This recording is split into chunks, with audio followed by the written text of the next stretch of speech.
Feel free to make use of the chat or the Q&A. We'll crack on. Sorry for the slightly late start. My name's Shuaib. I'm one of the radiology doctors based at Guy's and St Thomas's, and King's College University Radiology Society has kindly invited me along to do a webinar on imaging. And today in particular, we'll be looking at chest X-rays. So without further ado, let's make a start. So just in terms of the biomedicine platform and a bit of housekeeping before we start, because we have a question bank and we have a textbook which you guys are more than welcome to use. So please do check that out. And more importantly, we have a finals event coming up because I know finals are around the corner, and that's what this webinar is essentially about. But in January, we'll be doing a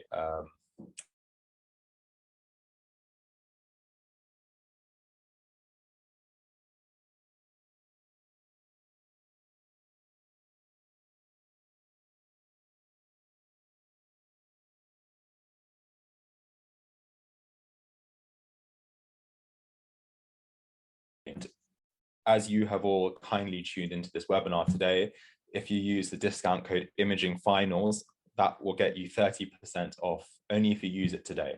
So please do check out our event page, and I hope that our event will be of somewhat use to you. Cool. What are we going to be covering today? We are going to be covering chest X-rays in particular and how to approach them from a finals point of view. We'll be looking at the technical aspects, how to go through each X-ray in a methodical and logical manner, and go through some basic anatomy and pathology, which will hopefully be useful for you guys in your finals and as F1 doctors. We also have a second part to this webinar coming up next week, where we'll be covering abdominal X-rays, kind of basic appendicular X-rays like elbow X-rays, basic CT, and maybe a bit of basic ultrasound as well. I'm hoping we'll be done a bit before 8, as I know I'm sure you all have very busy evenings. But without further ado, I want you guys to have a think about this question. So hopefully it's kind of a nice, easy question to get started off with. But which of the following positions is the best way to assess the heart on a chest X-ray? AP, lateral, PA, supine, or upside down? If you just comment in the chat, that will be fine. You can either comment in the chat or the Q&A if you can't access the chat. Okay, good. So I can see someone said AP. That's absolutely right. And there is a reason for that. I never quite understood this. Sorry, someone said AP. That's not quite right. The answer is actually PA. I never quite understood this at med school.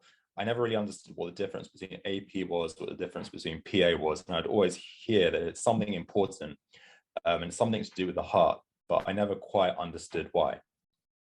So the basic premise is that in a chest X-ray or in any X-ray, you have a source which fires the X-rays and a detector which detects the X-rays. Obviously, the X-rays pass through the body and they get absorbed, and some of them get through to the detector, and that creates your image. The X-rays spread out in a nice fan beam shaped like this, and in a PA, a posterior anterior chest X-ray, the patient has their back to the actual source. And if we show this diagrammatically, we have an X-ray source, you have this box which represents the patient, the heart is very close to the detector, and this is a PA radiograph. In an AP radiograph, however, the patient is facing the detector, facing the actual source. Okay, so they're the other way around. Their chest is closer to the source, whereas in the PA radiograph up here, their chest is closer to the detector. And so what this means is that in an AP radiograph, as you can see, the X-ray source shoots out some X-rays in a fan beam shaped. And because the heart is closer to the source in this instance, the X-rays fan out more before they hit the detector. So what that means is the heart and the mediastinal structures actually look a lot bigger than what you'd actually expect. Whereas in a PA radiograph, because the heart is much closer to the detector, the X-ray beam fans out to a lesser degree, and the heart actually appears relatively accurately. And hence, a PA radiograph is always better than an AP radiograph. Okay, this is a really important concept, so I hope that kind of made sense. But in brief, basically, because the heart is closer to the source in an AP radiograph, that means the beam of X-rays fans out more before it hits the detector, and you get a real misrepresentation of the heart size. Whereas in an PA radiograph, the heart is closer to the detector, the X-ray beam fans out less, and so you get a more accurate representation of the heart and the mediastinal structures. And when I say mediastinal structures, I'm talking about the hilar, the heart, the pulmonary vessels, the aorta. Okay, so PA is always better. So how do you approach a chest X-ray? You know, if you're in the finals or you're in an OSCE or you're presenting to a doctor on the ward, you should always start off with patient details and the projection. So is it AP or is it PA? Then you go through technical factors, which can be thought of as RIPE, so rotation, inspiration, penetration, and exposure. Then you go through any lines or metalwork that you can see on the radiograph. And then you go on to actually assess the radiograph itself in terms of A, B, C, D, E, and review areas. And we'll cover each one of these boxes. So we've already done AP versus PA. If we look at technical factors now, rotation. So how do we know if a radiograph is rotated or not? Do you guys have any ideas?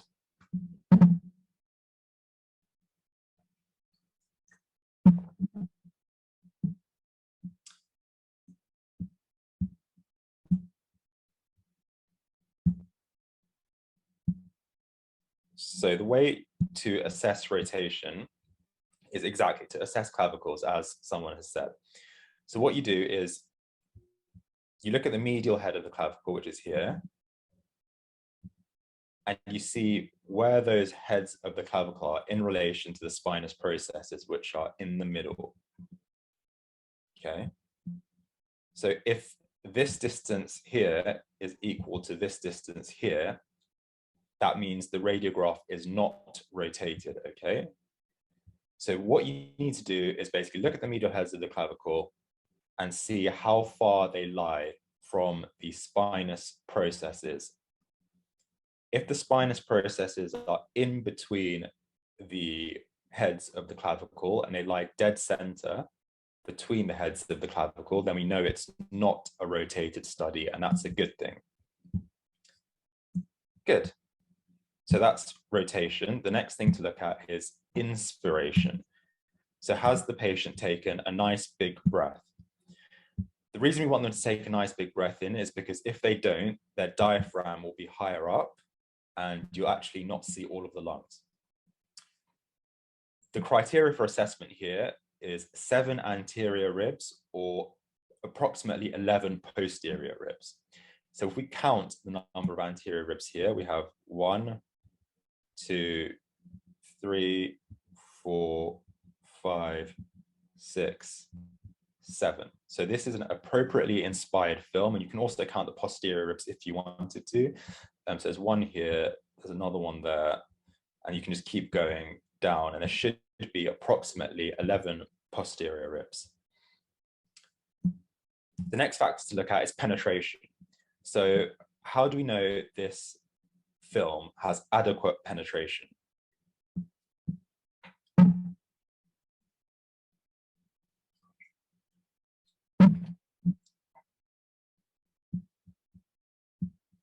And what I mean by penetration is, is the X-ray beam penetrating the patient appropriately? So the way to assess it is essentially to look at the vertebra behind the heart. So if you can see the vertebral bodies behind the heart, that means there is adequate penetration, and we can see that in this instance. So if you zoom in, you can see the vertebral bodies behind the heart, and therefore there is adequate penetration. And finally, exposure. So I'm sure, we've all used a smartphone camera, and sometimes when the camera lets in too much light, it appears overexposed and there's just too much light in the image and it all looks washed out. Alternatively, if it doesn't take in enough light, the image looks really dark, okay? So you want to get it somewhere in between, where if you're taking a picture, your camera's letting in an appropriate amount of light to see the information that you want to see. And it's exactly the same with X-rays. You can think of X-rays as a bit like taking a picture, just with X-rays. And essentially, you want to get the appropriate amount of exposure. And if the X-ray is overexposed, the image will appear whitewashed. And if it's underexposed, it will appear really dark. You won't be able to see anything. Good. So we have, this is normal on the left, and this is obviously an abnormal radiograph, but in particular with regards to the technical factors we've discussed. Can you guys tell me, do you think this is rotated or not? Do you think the inspiration is okay? Do you think the penetration is okay? Do you think the exposure is okay? What are the technical issues with this radiograph?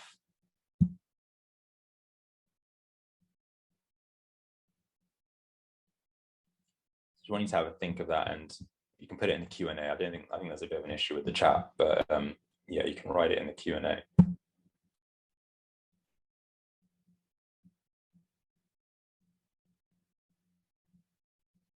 Okay, so you said not enough inspiration. I would agree with that, because if you look at the number of ribs, there's 1, 2, 3, 4, 5, 6 anterior ribs, so it's under-inspired. The other thing is it's rotated. Okay, so if you look at the actual clavicle, it's here, and the other clavicle is here, and the spinous process somewhere there. So the spinous processes are a lot closer to one side compared to the other, and therefore this is a rotated film. And what that means is basically, because of that, the heart appears shifted in one direction. The trachea is not completely central, so this throws off your whole interpretation. Whereas if we look at this radiograph on the left, which is normal and not rotated, the heart should lie pretty much centrally, okay? So rotation really messes up your interpretation. I would say penetration is okay, because I can see the vertebra behind the heart, and I would say exposure is okay as well. Good. So now we've done technical factors. The next step is, how do you actually assess the chest X-ray? So the first thing is start off with airway. So A, B, C, D, E. So airway, just make sure that the trachea is nice and central. Okay, have a look at the carina, which is here, where the trachea bifurcates into the different bronchi. And this is fine. Occasionally, you'll see the trachea can be shifted slightly in one direction, particularly to the right, and that's normal, as long as it's a very subtle shift. The next thing to look at is breathing. So look at the actual lungs, and we split it up into zones in radiology. So this is the upper zone, this is the middle zone, and this is the lower zone. Now, the benefit on a chest X-ray is you can compare one side to another. So obviously it should be symmetrical. You shouldn't see any asymmetric abnormalities.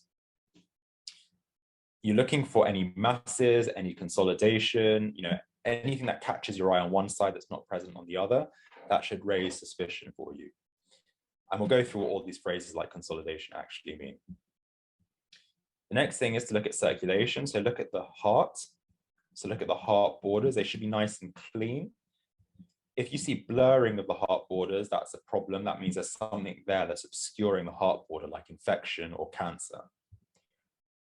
Look at the hilum. So the hilar structures form a nice V shape here. And these are the pulmonary vessels. Okay, so the pulmonary vessels form this nice V shape.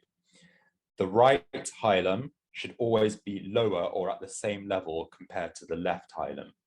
If the right hilum is above the left hilum, that suggests there is an abnormality somewhere. Okay, so right should always be at the same height or lower than the left hilum.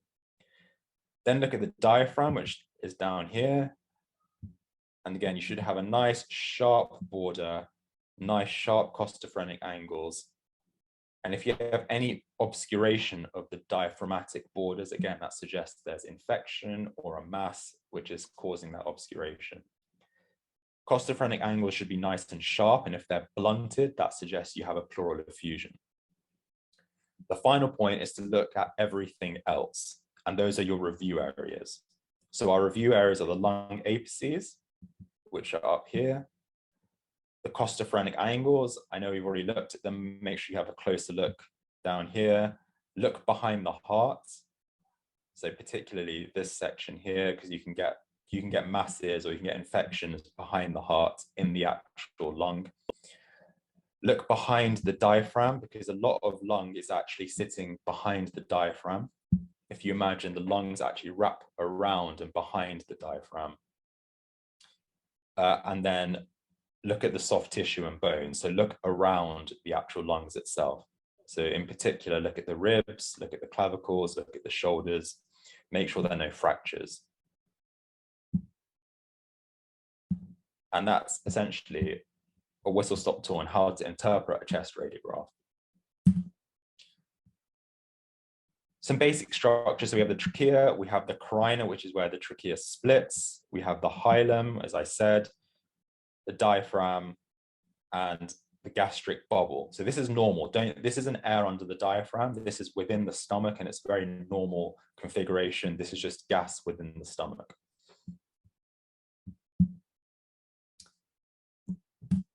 Okay, good. So we're going to go through some high yield cases, and basically I'm going to run through a reel of about 10 or 15 X-rays, and I want you guys just to preferably comment in the Q&A if you can. I think there's a bit of an issue, as I said, with the chat, if you think it's normal or abnormal.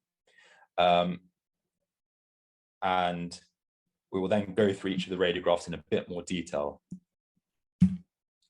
Okay, so what do you guys think? And if someone could comment in the Q&A their thoughts, that would be great.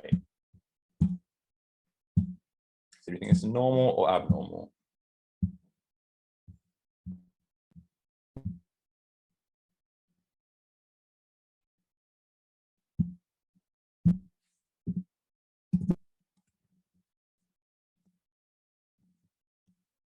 Okay, so we've got a couple of abnormals, we've got a couple of normals. Can I just check, is the chat working? Because I don't think it was working earlier, but it might be working now. It'd be a lot easier if people communicate in the chat. Okay, sorry, I think I fixed it. It was my bad. So the chat's working now. So this is normal, okay? So if you think it's abnormal, just say why, and hopefully I can then help you. So someone said blunting of the costophrenic angles. This is normal. This is just a bit of fat at the costophrenic angle. That's normal. Someone says scoliosis. I think they're getting confused by the actual aorta, which comes down here. The aorta can look like that, and it looks curved, and it can make you think that there's scoliosis, but actually the spine is dead straight, and it lies behind the aorta. Okay, there's no tracheal deviation. As I said, the trachea can deviate slightly to the right, and that's normal. Good. Normal or abnormal? And if it's abnormal, tell me why.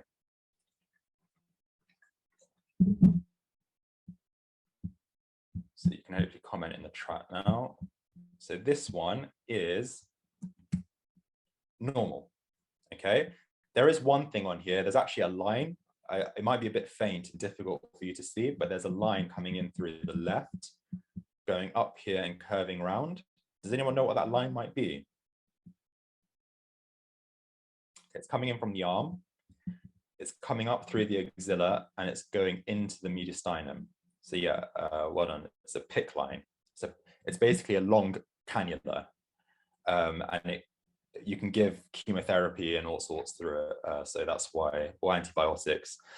But basically the chest X-ray is normal. Okay, normal or abnormal?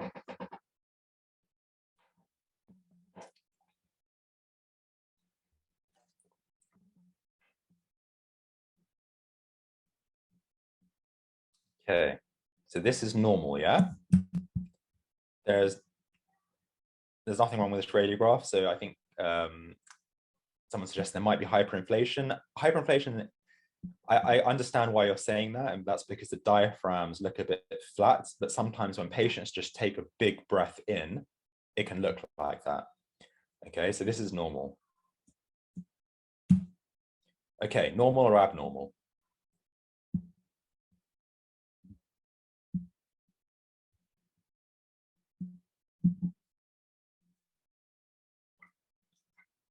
This is an important one because if you miss this, and you will be expected to interpret this as an F1, and certainly within your finals, I'm sure, you know, if you're going to be showing a chest X-ray, I'm sure at some point you'll be showing this in your finals.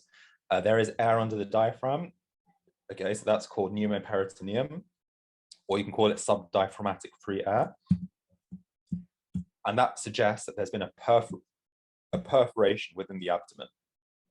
Okay, a perforated viscus, exactly. So if something bursts in the abdomen, like bowel particularly, or the stomach, or, you know, small bowel, large bowel, it releases air, and that air then accumulates under the diaphragm, and you can see that on a chest X-ray. And this is a big problem because the patient may need to be rushed to theatre depending on what the underlying cause is. And you must not miss this, as there's basically three things that you shouldn't miss as a junior doctor. That is pneumoperitoneum, a misplaced NG tube, and a tension pneumothorax, because those could all potentially kill someone. Okay, normal or abnormal?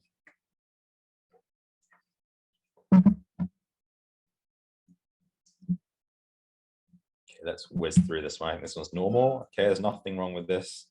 Going through it systematically, remember, it's not rotated. All the technical factors are fine. Look at the airways, nice and central. Look at the zones. For B for breathing, then C for circulation. Look at the heart, nice sharp borders. Look at the diaphragm for D, the costophrenic angles, and then look at everything else. So behind the diaphragm, behind the heart, lung apices, make sure you've looked at the hilum, look at the bones. So this is all perfectly normal. Okay, what do we think about this one?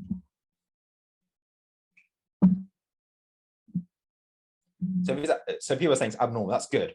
So the key I want you to see is, you know, you might not necessarily know why it's abnormal, but to pick up that it is abnormal is very important. And then you can kind of think, okay, why does this look abnormal? Do we have any thoughts? I mean, it is abnormal.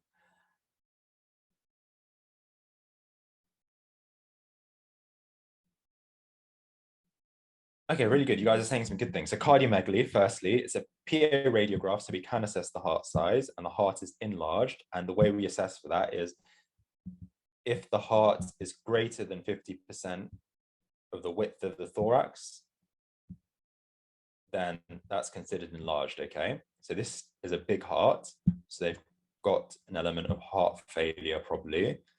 They've got chunky hilum. Okay, the hilum shouldn't look this chunky, and this is known as the bat wing appearance that you get in pulmonary edema. And there may be small pleural effusions. The costophrenic angles look slightly blunted. So this is basically fluid overload with probably secondary to heart failure. Normal or abnormal? Okay, I'll just tell you it's normal. So again, going through it systematically, always use the same approach. Technically, it's fine. Trachea central. Look at the zones. We never talk about lobes, or we rarely talk about lobes on a chest X-ray because it's quite hard to delineate. So look at the zones: upper, mid, lower. C for circulation. So look at the heart, nice sharp borders. The hilar structures are nice and clean. Look at the diaphragm. Look at the costophrenic angles. Look at everything else. So behind the diaphragm, behind the heart, lung apices, and the bones. Okay. Normal or abnormal? So this isn't, yeah, I won't say anything until you guys come up with a conclusion. So we have a few votes for abnormal. If you think it's abnormal, why do you think it's abnormal?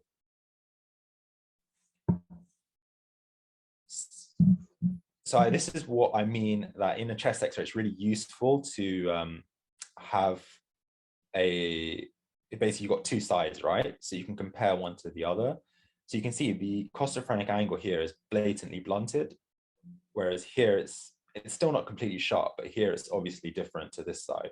So it's probably fluid, but there's almost certainly fluid and a pleural effusion here. The other thing to note is there are surgical clips at the right lung apex. So they've had some procedure and they probably had a lobectomy. So they've had a portion of their lung taken out, and that leaves a cavity which fills with fluid. That's the main finding on this X-ray. If you don't even necessarily need to get the lobectomy, you just need to see the fluid. Okay, that's the key thing. There's a pleural effusion here. I think, cool. Yeah, what's the abnormality on this one? So this is abnormal, but why?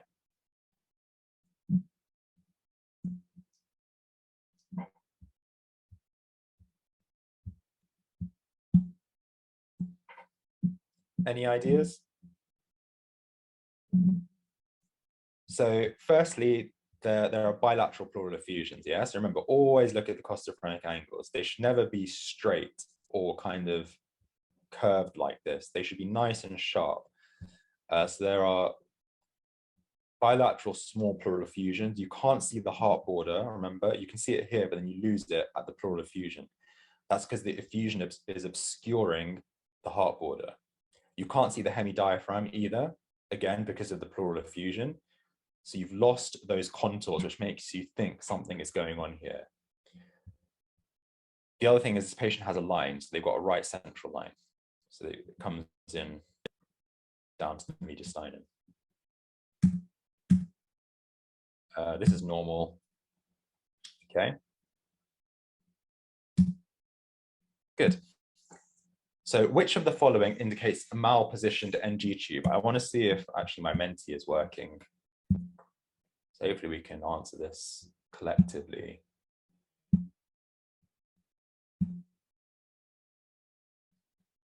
So if you guys go over to menti.com and if you pop in the code 84864171, hopefully you should be able to answer this question.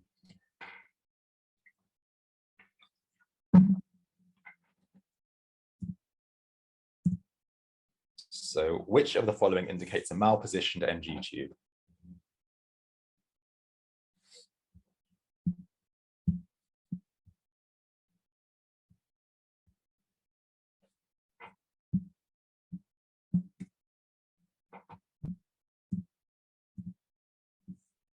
So we've got tip under the left hemidiaphragm, bisecting the right main bronchus, bisecting the left main bronchus, following a midline course, or 10 centimeters distal to the GOJ. I'll give you guys like another 5 or 10 seconds to answer that.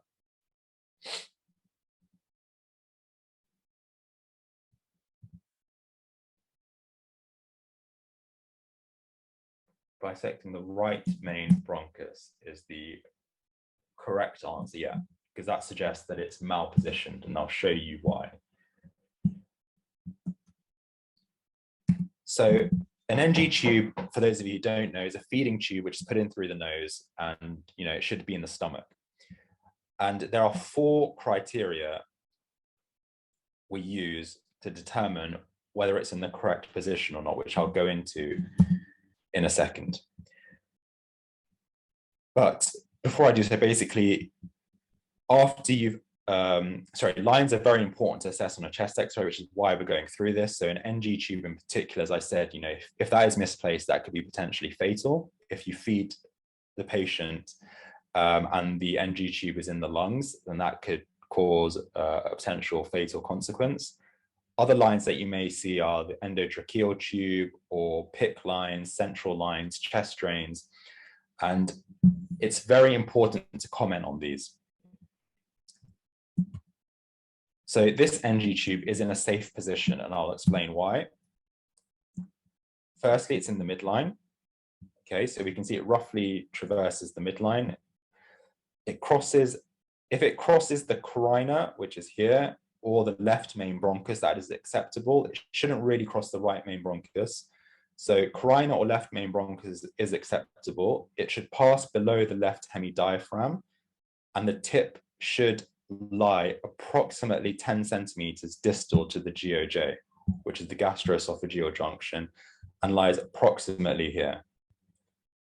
So as you can see here, it follows a nice midline course. It bisects the left main bronchus, passes down the esophagus, through the GOJ and into the stomach, below the left hemidiaphragm.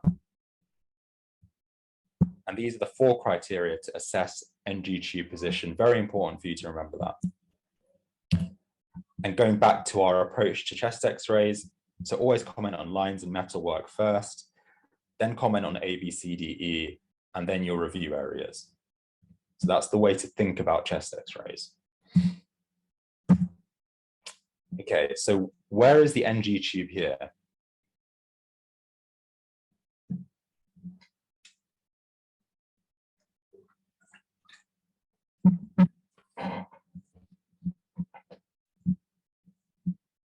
So hopefully you guys can see that. Where do we think the tip lies? Is it in the stomach or not?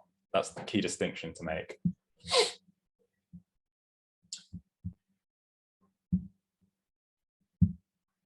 So it passes down the midline and then it veers off. And this is the tip here, yeah? So this is going down the left main bronchus. So it's in the lungs. And this needs to be repositioned. So you must be able to pick up that, it's gone down the midline and it's gone into the left main bronchus and into the lung. And you can see the tip there. And that's a problem, as I said, because if you feed into the lungs, that could be potentially fatal. So the NG tube is unsafe. A, B, C, D, E, there's a small left pleural effusion. Okay, there's a slight blunting of the left costophrenic angle. Everything else is pretty normal on this chest X-ray. Good. So now we have a look at the ET tube. So endotracheal tubes is particularly relevant in patients who are ventilated. So as you can see, it's this structure here. Sometimes it can be a bit tricky to see. The key thing to note is that it must lie above the carina, and ideally approximately 5 centimeters above the carina. The issue you have is if it goes into one of the main bronchi, then you will not ventilate the contralateral lung.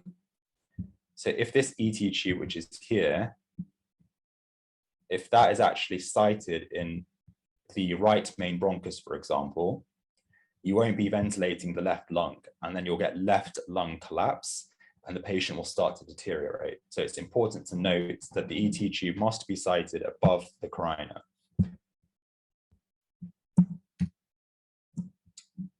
So the ET tube in this radiograph is in the correct position. We've got some ECG leads. Everything else is pretty normal. Cool. So this is, in reality, this is actually what we get, often in patients where they have tons of lines and metalwork going on. It's really hard to tell what's what. You will not be expected at all to be able to interpret something like this in your exam setting, but I just want you to get an inkling of how complex things can be. So if you guys can kind of, in the chat, just type out how many different lines you can see. So, I'll start by saying there is an NG tube. What other lines and metalwork can you see on this chest radiograph? And just whilst you guys are typing that out, I will answer Morel's questions. How do we find the carina on the chest X-ray? Okay, I'll show you that on some of the more normal radiographs. This one's a bit tricky to see.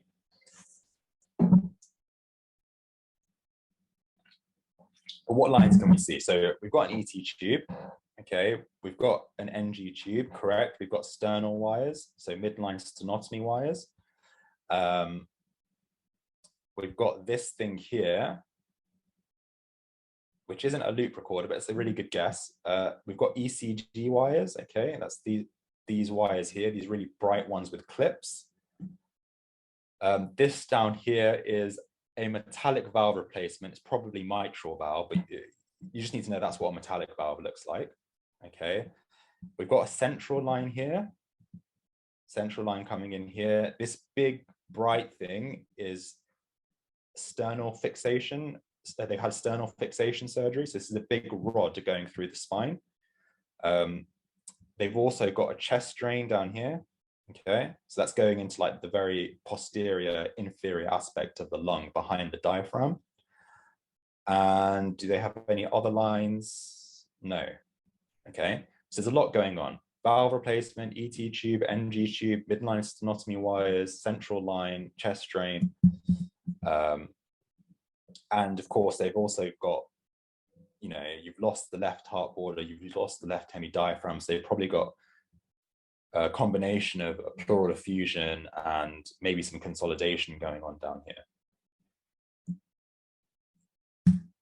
Good. Okay, now let's go through things in a bit more of a systematic way. So we've gone through lines. Now I want to go through some of the high yield pathologies that you'll see in your exams and in real life. So hopefully some more simple radiographs with some high yield pathology that you will encounter in your exams. What's the pathology here? So we've got dense opacification on the left side. You've lost the heart border. You've lost the hemidiaphragm. Always look at borders. So you've lost the left hemidiaphragm, lost the heart border, and you've got this meniscus here. Okay, so this is classic of a pleural effusion. The pleural effusion is also causing mass effect, which is causing rightward shift of the trachea. So remember, this is actually the left side. So this is a left pleural effusion causing rightward tracheal deviation.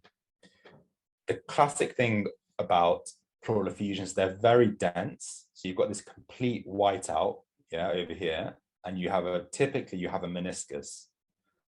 This is a pleural effusion. And everything else is normal, okay? If we compare normal to abnormal, it becomes very clear that obviously, you should have this nice sharp costophrenic angle, but here we've completely lost that. It's very dense. This is a big pleural effusion. Okay, this is a good question, actually. Just one that will probably ask you at some point in your SBAs. Which of the following suggests an exudative pleural effusion?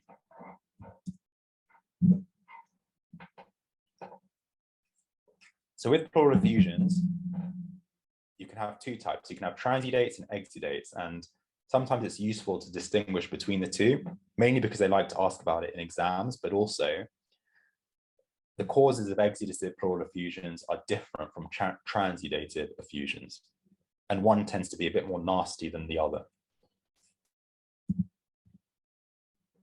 So we've got a pleural serum protein of 0.55, 20 grams per liter of protein, a pleural to serum LDH ratio of 0.55, serum LDH greater than 2/3 upper limit of normal, or a protein of 23 grams per liter of the effusion. Okay, good. So this is Light's criteria. Thankfully, I don't need to remember this anymore as I'm a radiologist, and this is kind of behind me, but you guys do need to remember this, sadly. And the answer is a pleural effusion to serum protein ratio of 0.55. So a ratio of greater than 0.5, according to Light's criteria, is suggestive of an exudative pleural effusion. Other things that would point towards an exudate is if the protein is greater than 30 grams per liter, if the pleural to serum LDH is greater than 0.6, or if the pleural LDH level is greater than 2/3 the upper limit of serum LDH. Sadly, you just need to remember that. There's no kind of easy way to memorize that. So what is a pleural effusion? It's the collection of fluid between the visceral and parietal pleura. Hopefully we kind of remember the basic anatomy of the lung from earlier on in med school.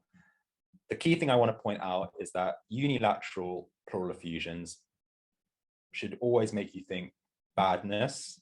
Bilateral pleural effusions can be bad, but they're often due to fluid overload, due to heart failure, renal failure, liver failure, or iatrogenic. So if you give a patient too much fluid too quickly, they'll become fluid overloaded. Unilateral effusions in an elderly person, should make you think cancer until proven otherwise. So lung cancer commonly presents as a pleural effusion. Other things that can cause unilateral effusions: infections, hemorrhage, chylothorax, so that's lymph. And this is basically a summary of exudates versus transudates and the different causes. I will put these slides up on the website, by the way, so don't worry if you about taking too many notes, because this will all go up on the website. So the key points are unilateral effusions, particularly in an elderly patients, make you think cancer. Exudative causes of pleural effusions tend to be worse than transudative pleural effusions. And there are your various causes of each. Okay, next question.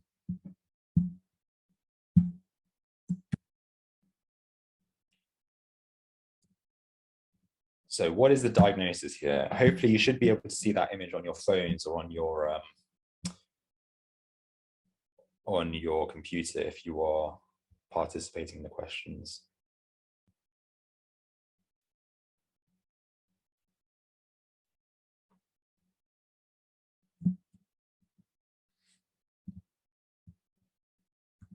So what do we think the diagnosis is here? Upper lobe collapse, lower lobe collapse, pneumothorax, pneumonectomy, or right lung collapse?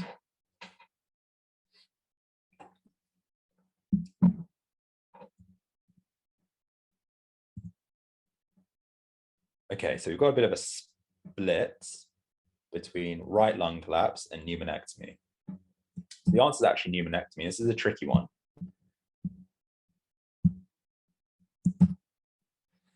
The reason it's pneumonectomy is because you've got a whiteout of the right lung, and a whiteout of the right lung can be, it could be a number of causes, but the trachea is shifted to the right. So in volume loss, for example, due to collapse or a pneumonectomy, the trachea is shifted ipsilaterally.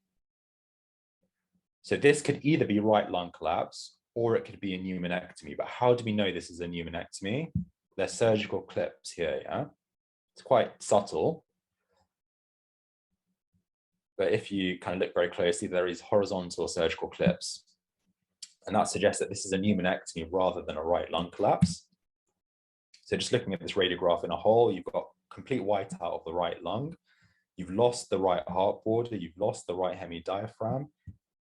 And the trachea is shifted to the right.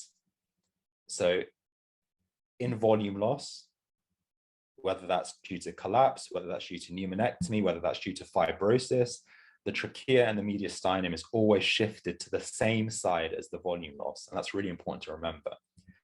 Because if I were to ask you, how do you know this isn't a pleural effusion? Because a pleural effusion can appear as kind of a dense whiteout of one lung if it's really big. But if it's a big pleural effusion, it will push the trachea contralaterally. So the trachea will actually go in the other direction. So someone's asked a really good question, actually. Why is it a whiteout in a pneumonectomy? Because you're taking the lung out. So you're leaving a big cavity, and you would expect that big cavity to be filled with air, and therefore it should be black. If anyone has the answer to that question, please do pop it in the chat. If not, I will answer it in a sec. So loss of lung volume, think of it, this is another very high yield case that you may come across in your exams, and particularly you will come across it as an F1 or a PA. So it's due to collapse, pneumonectomy, or lobectomy. And also fibrosis can cause loss of lung volume as well. And this is what a pneumonectomy looks like. This is also what a complete lung collapse will look like, but obviously you won't have the surgical clips. So yeah, Rochelle's answered the question. The reason why you get a whiteout in a pneumonectomy is because the cavity that is left after surgery fills with fluid, and fluid appears like this. Just like a pleural effusion appears dense, the fluid that fills the cavity also appears dense. So the way you'd explain this is you've got a pacification of the entire right hemithorax with a rightward shift of the trachea in keeping with, and surgical clips in keeping with the right-sided pneumonectomy. The left side is normal. Okay, what's the diagnosis here?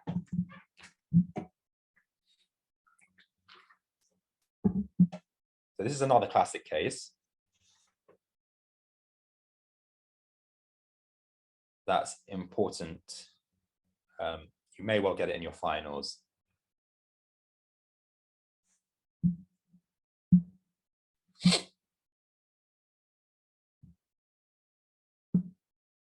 Do we have any ideas? So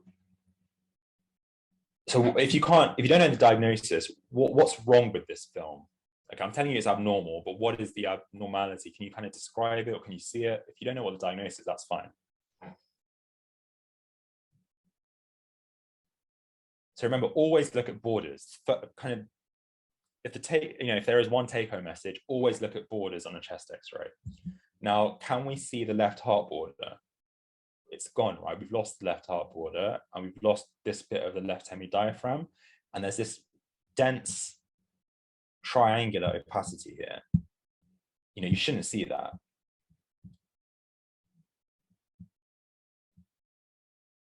This is, and also if you look at the trachea, it's shifted to the right. The trachea should be a little more central than that. So this is collapse, okay? There's a well-defined dense triangular opacity in the right lower zone with obscuration of the right heart border and the medial right hemidiaphragm. You've got ipsilateral tracheal shift. This is right lower lobe collapse, okay? So left lower lobe collapse looks exactly the same, but on the other side, you'll have the sail sign appearance on the left, but with right lower lobe collapse, obviously it appears on the right. Not to be missed, because in an elderly patient with collapse, again, the first thing that you need to think of is malignancy. And this is a comparison side by side. I know it can be a bit tricky if you haven't seen that many chest radiographs before, but if you look at the heart border here, it's nice and clean, right? And the hemidiaphragm is nice and clean. But here, you can't actually make out the right heart border. It starts off somewhere up here, and then it just disappears. Similarly, the hemidiaphragm, you see it here, and then it just disappears. That means this triangle here is obscuring the heart border, and that's collapsed lung, which is just squished down on itself and creates this dense appearance. Similarly, as I said before, the trachea and the mediastinum will shift towards the sign of volume loss. Just remind yourselves, you've got 3 lobes on the right and 2 lobes on the left. I don't know why I would always forget which way around this was as a medical student, so always remember that. 2 fissures on the right and only 1 fissure on the left. So the horizontal and oblique fissure on the right, and you've only got an oblique fissure on the left. Okay, so having said that, what's the diagnosis here?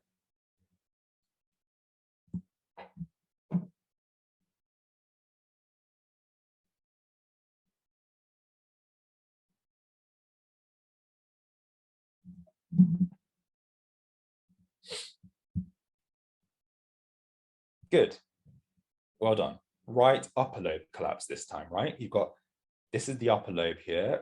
We normally talk in zones, okay, but in this instance, it's really well demarcated. And this follows the contours of the right upper lobe. So you can say that this is right upper lobe collapse. You've got this density here. You've lost, if you look at this side, you've got the heart border, right? You can see it nice and clean. You can see that border nice and clean. Here, you can follow the heart border up and then you lose it. So there's something obscuring the heart border there. You can see the trachea shifted to the right. So this is an ET tube and it's shifted towards the right. So this is volume loss and this is right upper lobe collapse. And yes, this is a child. Okay, so this is right upper lobe collapse in a child. They have some clips here. Maybe they've had some surgery before. What's the other consideration to think about? You know, they've had an ET tube, so you need to think about the position of the ET tube, but actually it looks okay. So the carina is somewhere here. So the ET tube is satisfactorily kind of placed above the carina. The dense opacification of the right upper zone with rightward tracheal shift. You've got obscuration of the upper right heart border and mediastinum. So this is in keeping with right upper lobe collapse. Causes a collapse. If it's a child, always think foreign body, because children kind of swallow things and they get impacted in the airways and you can get collapse. Mucus plugging, so you know, patients with bronchitis, COPD, the mucus or asthma, the bronchus can get plugged by mucus and that can cause collapse. In the elderly, always think malignancy. Okay, it's malignancy until proven otherwise if you've got new lobar collapse. So within the lumen, basically, yeah, you can think of obstruction as luminal obstruction, mural obstruction, or extrinsic obstruction, but the take-home message is malignancy until proven otherwise in the elderly. And when I say luminal, I mean the actual lumen of the bronchus or the airway can get obstructed by the foreign body, mucus, or malignancy. Okay, diagnosis here.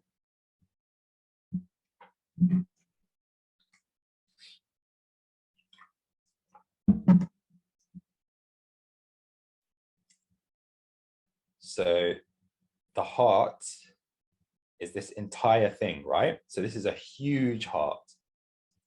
So this is an example of, it could be a number of things, and it's impossible to say what it is, but there's a problem with the heart. We can say that for sure. So this may be heart failure, okay, really bad heart failure. This could be a pericardial effusion, so an effusion around the heart, which is making it look massive. But whatever is going on here, we can say confidently that the heart is, hugely enlarged. And not only is it enlarged, you've got splaying of the carina. So if you look at the angle, this angle is, just, you can eyeball it, but basically the carina should not be that splayed. Someone asked me before, how do you find the carina? You just follow the trachea down, and the carina is where it splits into the bronchi. So where it bifurcates is where the carina is. Very big heart. And again, that suggests that there is maybe some cardiac issue going on. Everything else is pretty normal. So again, this is what a normal heart should look like. You've got that normal contour. This is kind of globular. It's hugely enlarged. If you look at the angle of the carina here compared to the normal radiograph, it's massively increased.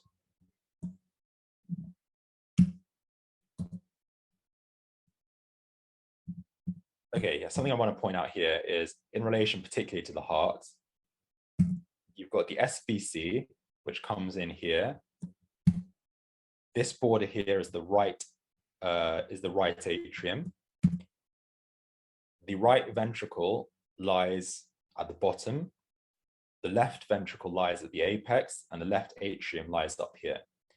So this is a bit awkward because it's not immediately obvious. You wouldn't think that the right ventricle actually lies at the bottom here, but this is just the way the heart is orientated in the chest.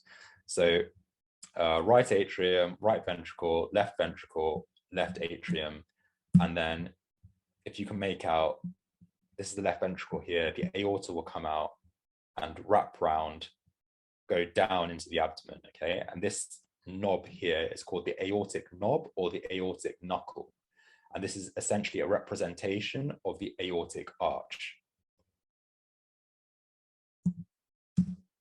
Yeah, so that's the aorta coming out, and then it goes down into the stomach, into the abdomen. And this is essentially a much better diagram of what I just drew out and how the structures of the heart and the mediastinum actually fit on a chest X-ray. So remember, right atrium's up here, right ventricle lies across the bottom, left ventricle is the apex, and the left atrium is up here. And the aorta wraps round, forms the aortic arch and the aortic knob, and then goes down into the abdomen. Cool, so what's the diagnosis here? So hopefully a couple more cases and then we'll wrap up.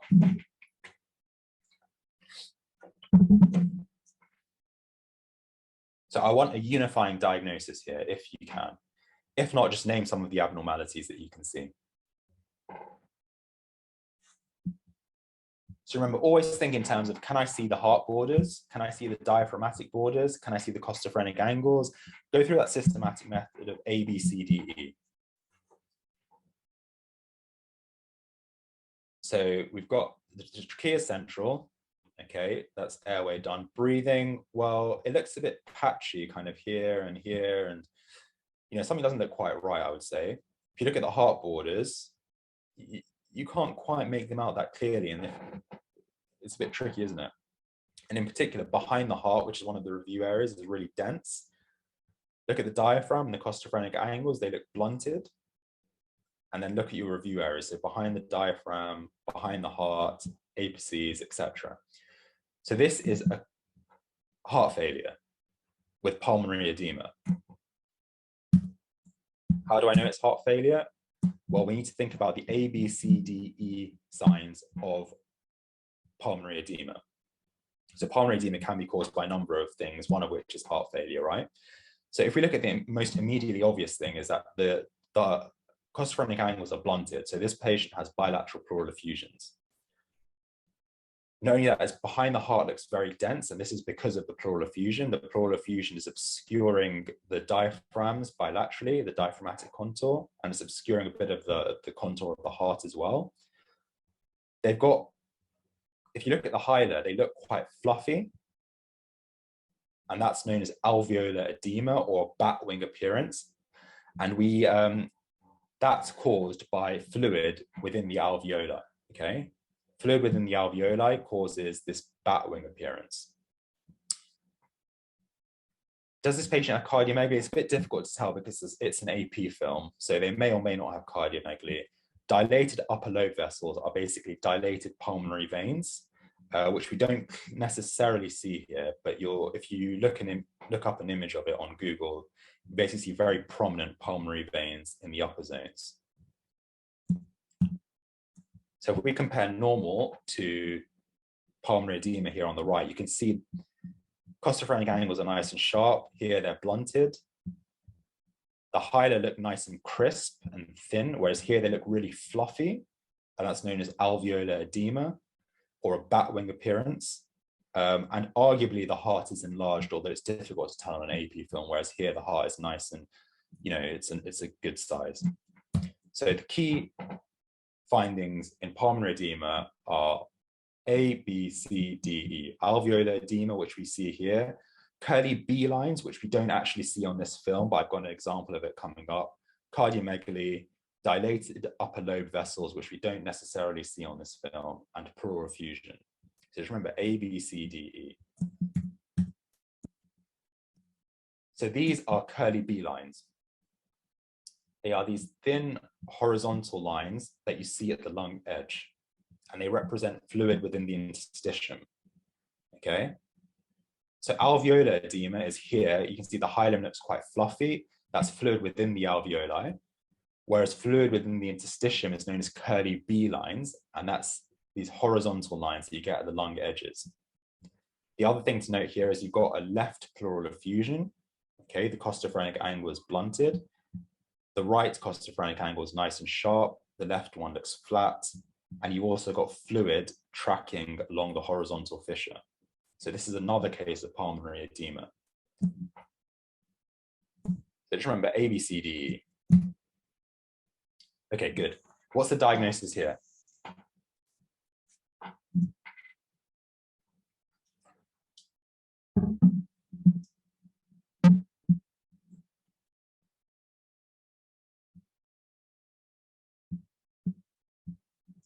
It's a bit of a tricky one. So one of these is not to be missed. This is a pneumothorax. Hopefully you can see me zoomed in. You can see a pleural edge, and you can see lung markings going up to the pleural edge, and then we lose the lung markings beyond the pleural edge. So for a pneumothorax, you must see two things. You must see a pleural edge, number one, and you must see a loss of lung markings beyond the pleural edge. So for those of you who can't see, this is the pleural edge here. Okay, and you've got lung markings, which are essentially vessels, which go all the way up to the pleural edge, and then nothing beyond that. Whereas if you look at this side, the lung markings go all the way out to the edges. So this is a pneumothorax, yeah, and it's not a tension pneumothorax because the trachea is nice and central, the heart is nice and central. So this is just a normal pneumothorax, not under tension.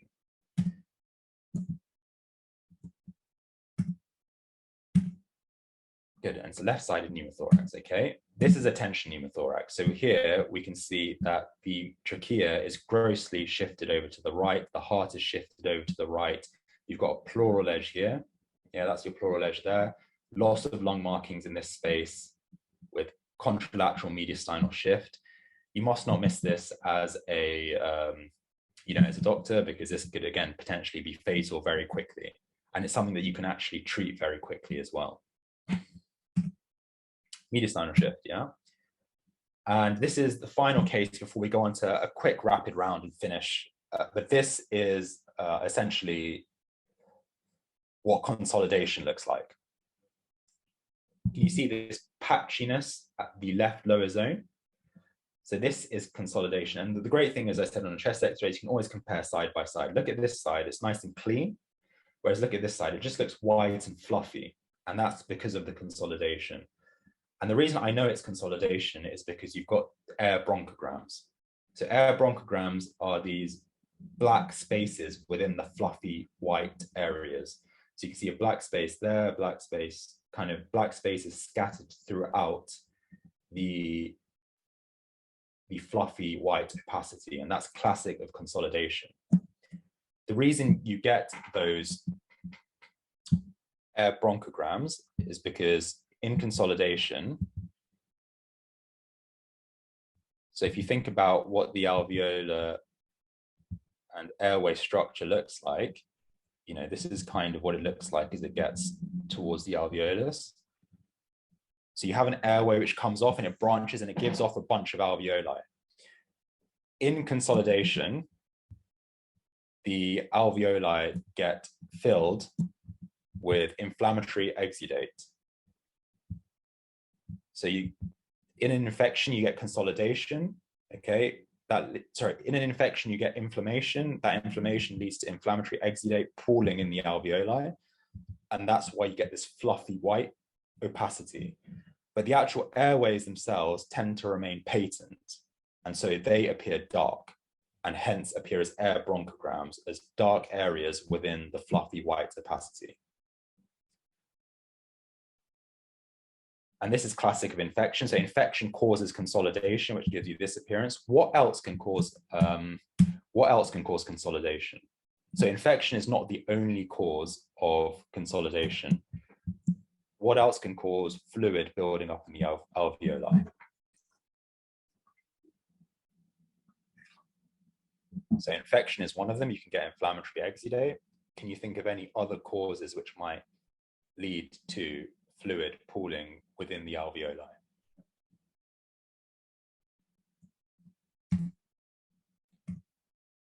So there are a few causes.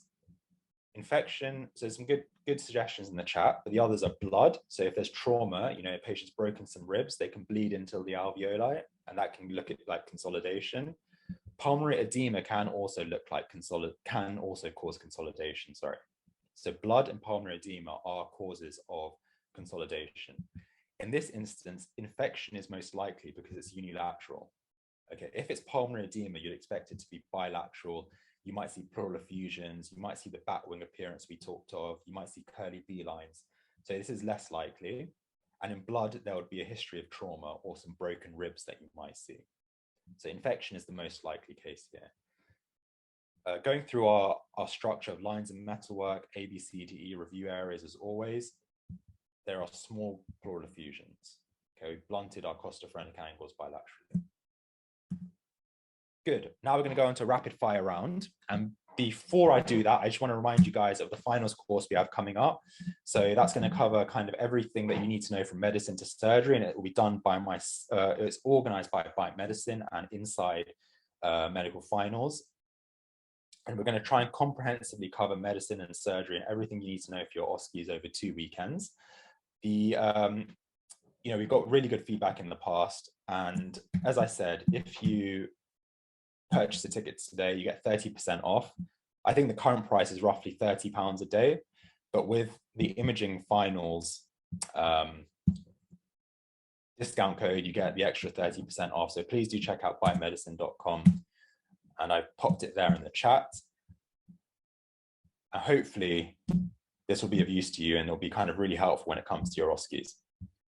But without further ado, let's spend 2 or 3 minutes going through our rapid fire round. So hopefully you guys have learned something and can apply it to these cases coming up. But cool, I just want you guys to pop in the chat the diagnosis.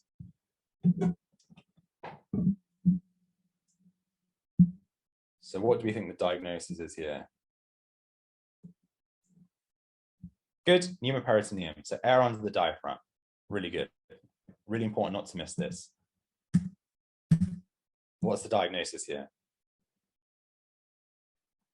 So of course, we always go through our film systematically, you know, rotation, inspiration, etc. Look at the technical adequacy, look for lines and metalwork, look at A, B, C, D, E, look at review areas, always look at it like that.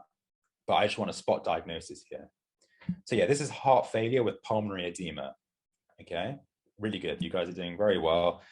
So fluffy appearances at the hilar make you think batwing appearance, which makes you think alveolar edema. Big heart, it's cardiomegaly. You may have tiny effusions here. It doesn't look quite as sharp as I'd expect it to. So you could argue a case of tiny bilateral pleural effusions, or maybe even just a left tiny effusion. So this is pulmonary edema. And we suspect it's probably due to heart failure because of the big heart. Okay. Diagnosis. So that's a very good question. Someone's asked about how to differentiate pulmonary edema from pleural effusion. I'll take that question at the end if you don't mind. Bilateral pleural effusions, yeah? You've got complete blunting of the costophrenic angles bilaterally. They look sharp. They shouldn't have, they should look sharp. They appear blunt here. They've also got a line in, central line. Okay, diagnosis.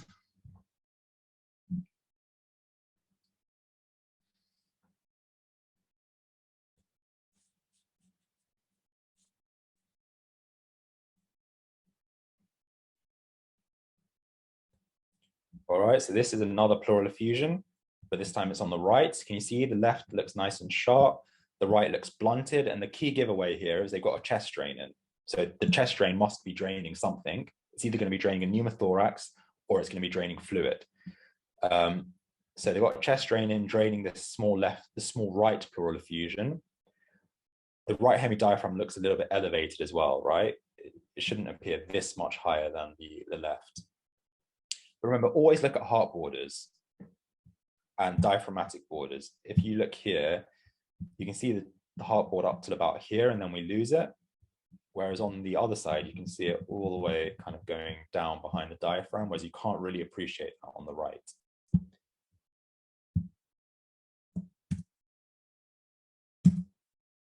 Good. Diagnosis. There's probably a few things going on in this chest X-ray, actually. It's quite a good one.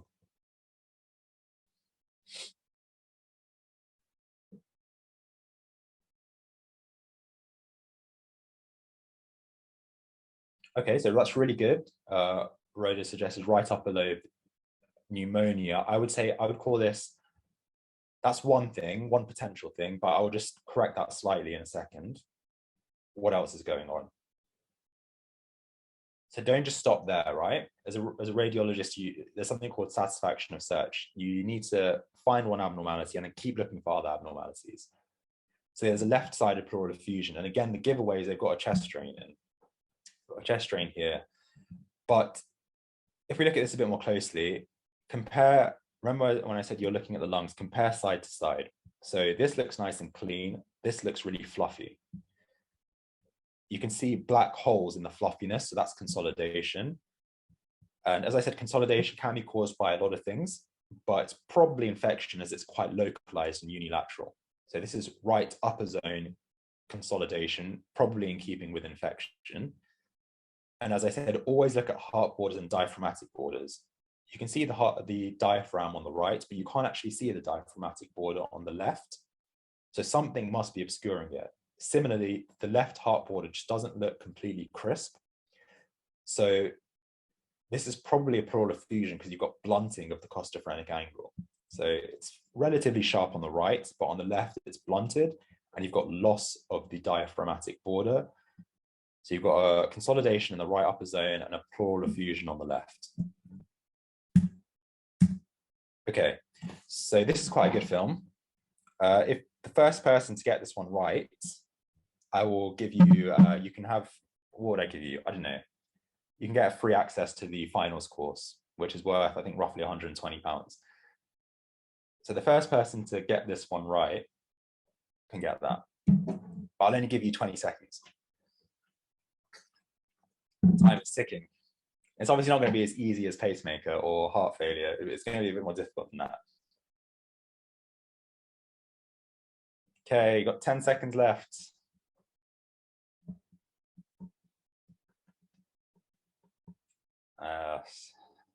You know, every time I ask this question, no one quite gets it. but everything you guys have said is completely correct. So there is, there's a pacemaker. I don't know, do they have heart failure? It's a bit difficult to assess on this, actually. It's a really rubbish radiograph because they're slumped over and they're quite rotated. But the key finding here is that the patient has a right humeral fracture. So if you look closely at the humerus, it's fractured, yeah? It shouldn't appear like ragged, and you can see there's a cortical step.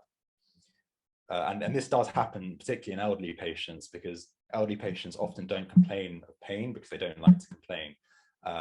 And they have kind of a higher pain threshold. So sometimes they've fallen over, they're kind of slumped over, they've fractured their humerus or dislocated their shoulder. And no one actually realizes until you have a look at the chest X-ray. And it's important to not be distracted by everything else that's going on around. But remember, always look at the bones. Bones and soft tissue are one of the review areas. So A, B, C, D, E. E for everything else is a review area. Bones, soft tissue, behind the diaphragm, behind the heart, lung apices. You must look at all of that on a chest X-ray. To be honest, I doubt they'll give you something like this in finals, but I just thought it was a fun case. Cool. That was a whistle-stop tour of how to look at a chest X-ray. So always look at the patient details and projection. Always look at the technical factors: ripe, rotation, inspiration, penetration, exposure. Look at lines and metalwork. So we went through NG tubes, ET tubes, etc. A, B, C, D, E, and then your review areas. And we went through some really nice high yield cases, went through NG tubes, went through pleural effusions, loss of lung volume, pulmonary edema, pneumothorax, pneumoperitoneum, and infection. And the three that you must never ever miss are NG tube misplacement, pneumoperitoneum, and tension pneumothorax. So, if you kind of miss consolidation, okay, it's not the end of the world. But if you miss one of those three, a patient could potentially, they could potentially die. So good. That was kind of a very quick whistle-stop tour. If you have any questions, please do pop them in the chat. And I'm going to leave the discount code for our finals event there. This discount code is only applicable for today. So if you buy the course today, you'll get 30% off. And I'll stick around for a few minutes to take some questions. I think someone asked me a question. Oh yeah, that was it. Pulmonary edema versus pleural effusion. That's a good question. So a pleural effusion, so pulmonary edema, what I mean by pulmonary edema often is heart failure.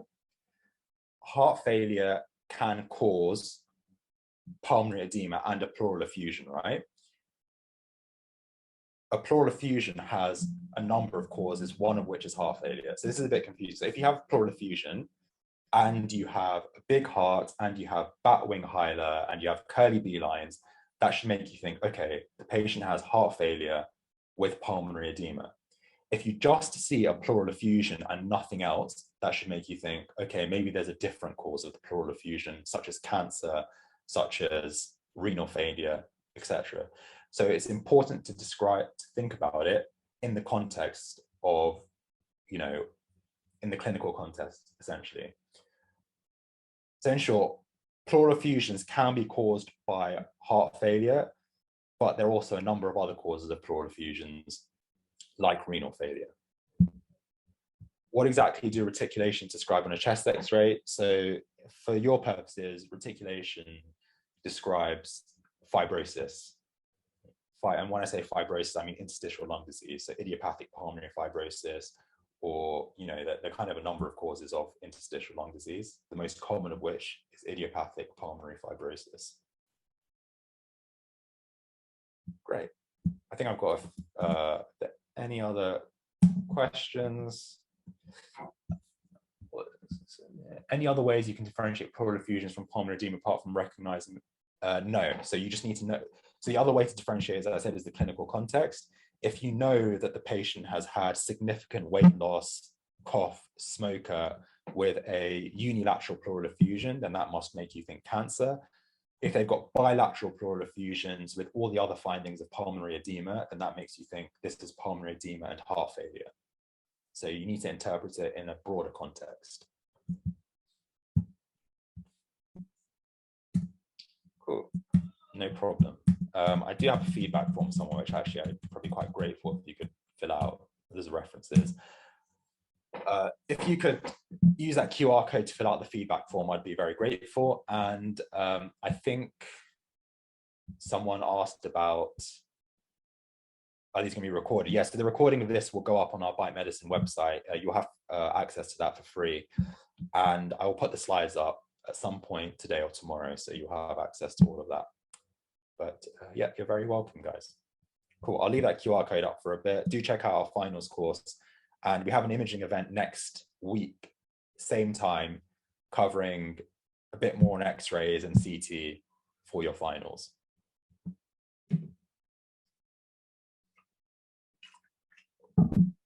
Thanks to Kings, by the way, for allowing us to host this with them. I'm very appreciative.